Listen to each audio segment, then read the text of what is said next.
Bonjour à tous et bienvenue pour un nouveau numéro du C'est mercredi, que lisez-vous?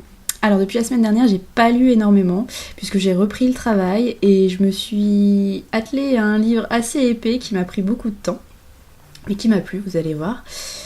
Donc voilà, j'ai a priori 5 livres à vous présenter dans cette vidéo. Je vais essayer de faire vite et c'est parti. Alors depuis la dernière fois, j'ai lu Le journal du colonel Brandon de Amanda Grange. Alors, de cet auteur, j'avais lu en anglais le journal de Monsieur Darcy il y a quelques années. J'avais beaucoup aimé la façon dont l'auteur avait retracé les pensées du célèbre Darcy de Orgueil et Préjugés. Donc dans ce journal, elle s'attarde sur le colonel Brandon, qui est un des héros du roman Raison et Sentiment de Jane Austen. Donc. Alors, Raison et Sentiment, ceux qui suivent le blog le savent peut-être, mais c'est le roman majeur que j'aime le moins dans l'œuvre de Jane Austen. Enfin, j'ai pas encore lu Mansfield Park, donc peut-être que j'aimerais encore moins Mansfield Park. Mais pour le moment, des 5 que j'ai lus, si je dis pas de bêtises, Orgueil et Préjugés, Persuasion, Emma, Northanger Abbey, et il m'en manque un. Raison et Sentiment, voilà. De ces 5-là, Raison et Sentiment, c'est celui que j'aime le moins. Alors pourquoi ? Parce que j'ai du mal avec les deux héroïnes, Elinor et Marianne, qui ont vraiment des personnalités extrêmes, à mon goût, et je n'arrive pas à m'attacher à elles. Ça passe pas trop. Leurs aventures ne me passionnent pas. Bon, tout est relatif, hein, j'aime quand même beaucoup cette histoire, mais c'est pas celle que je préfère. En revanche, le colonel Brandon, le héros masculin de cette histoire, est un personnage que j'aime vraiment beaucoup. D'ailleurs, je le préfère aux deux héroïnes de Raison et Sentiment. Et donc, j'avais vraiment hâte de découvrir son passé, ses émotions, ses sentiments. Et c'est ce que nous offre Amanda Grange dans ce journal intime, donc écrit à la première personne du singulier. Donc, j'ai beaucoup aimé. J'ai vraiment adoré en savoir plus sur ce colonel, sur son passé, sur sa première histoire d'amour, sur le pourquoi et le comment il est entré dans l'armée, est devenu colonel, pourquoi il est allé aux Indes. Voilà, tout ce passé, ce qu'il a ressenti quand il a rencontré Marianne pour la première fois, et comment s'est développé cet amour pour cette jeune fille. Donc tout ça, j'ai vraiment beaucoup aimé.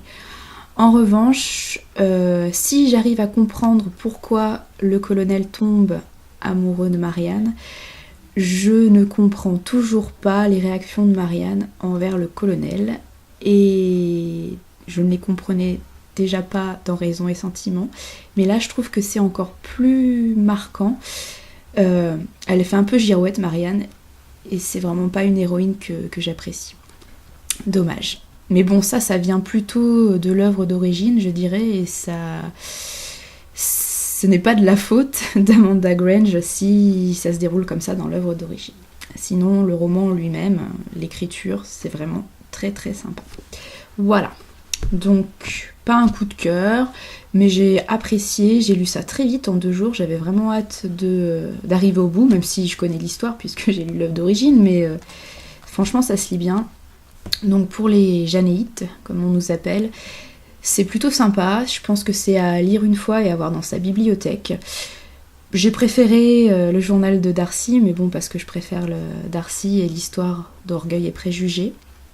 Mais Amanda Grange a fait un bon travail, encore une fois, dans ce journal. Donc j'ai hâte d'avoir le journal de Monsieur Knightley, qui sort très bientôt, je crois. Ensuite, voilà le gros pavé qui m'a occupé plus d'1 semaine. C'est donc Âme de verre de Anthelme Hochkorn. Donc quand je dis gros pavé, vous voyez, il fait plus de 600 pages. Par contre, il faut vraiment pas que ça inquiète ceux qui seraient curieux de le découvrir, puisque les 600 pages se lisent vraiment très très bien. Si j'ai mis autant de temps pour le lire, c'est parce que j'ai repris le travail et le soir, quand je m'installais pour lire, je lisais 20 pages, j'étais tellement fatiguée que je devais éteindre la lumière. Par contre, j'ai eu des moments où j'ai pu rester 1h30, 2 heures sur ma lecture, et j'ai vraiment apprécié à ce moment-là, ça se lit vraiment tout seul. Alors, Âme de verre, c'est de la fantaisie urbaine. Donc fantaisie urbaine, pas dans le sens auxquels on peut penser en premier, romance paranormale, Anita Blake et ce genre de choses, des vampires, des loups-garous dans notre société contemporaine. C'est pas du tout ça. Âme de verre, ça se passe certes dans notre société contemporaine, ça se passe en France, à Lille plus exactement. Et l'auteur entremêle donc notre société contemporaine avec la mythologie celte et toutes les créatures qu'on peut avoir dans cette mythologie. Donc c'est vraiment un univers qui est très très très très riche, qui est super intéressant. J'avais peur au début de me perdre justement dans cet univers très riche, et en fait l'auteur amène les choses très subtilement et de façon très fluide, donc ne vous inquiétez pas, ça passe tout seul, on apprend les choses au fur et à mesure, petit à petit. On a des extraits de journaux du Codex Métropolis, vous voyez, les pages sont grisées quand il s'agit de ces extraits-là. Et donc ces extraits sont un petit peu semés tout au long du livre, c'est ce qui nous permet d'apprendre plein de détails, plein de choses, et donc ça se fait tout seul. Il n'y a aucune difficulté à entrer dans l'univers et à comprendre le monde que nous propose Antelme Oshkorn. Niveau histoire, alors on suit 2 personnages principaux, une jeune fille qui s'appelle Camille et un quarantenaire qui s'appelle Vincent. Alors, tous les deux se retrouvent un petit peu dans ce monde particulier. Ils sont tous les deux des éveillés, c'est-à-dire qu'ils possèdent la vue et ont la possibilité de voir les créatures qui viennent du Cid, donc du monde, de l'autre monde chez les Celtes. Donc ce sont des créatures pas forcément très amicales, enfin en tout cas la plupart du temps, pas forcément très agréables à regarder, la plupart du temps aussi, des créatures plutôt monstrueuses. Et donc Camille et Vincent peuvent les voir, et chacun à leur manière, chacun de leur côté, ces 2 personnages vont combattre ces créatures-là, qui sont appelées des Strums, monstres en verlan en fait. Alors Camille, pourquoi elle les combat ? Puisque elle veut devenir chasseuse dans la Vigie. La Vigie, c'est la société un petit peu secrète de l'île, une société organisée qui justement combat et surveille tout ce qui vient du Cid, tout ce qui se passe du côté des éveillés, et voilà, enfin qui rassemble tous les éveillés. Et donc Camille veut devenir chasseuse. Et pourquoi elle veut devenir chasseuse ? Parce que elle a... Je sais pas comment vous expliquer ça. On lui a volé son enfant. Voilà. Elle a eu un accouchement difficile et on lui a volé son enfant. Et pour pouvoir le retrouver, elle a besoin d'informations. Et ces informations, elle pourra les avoir que si elle devient chasseuse. En gros, voilà.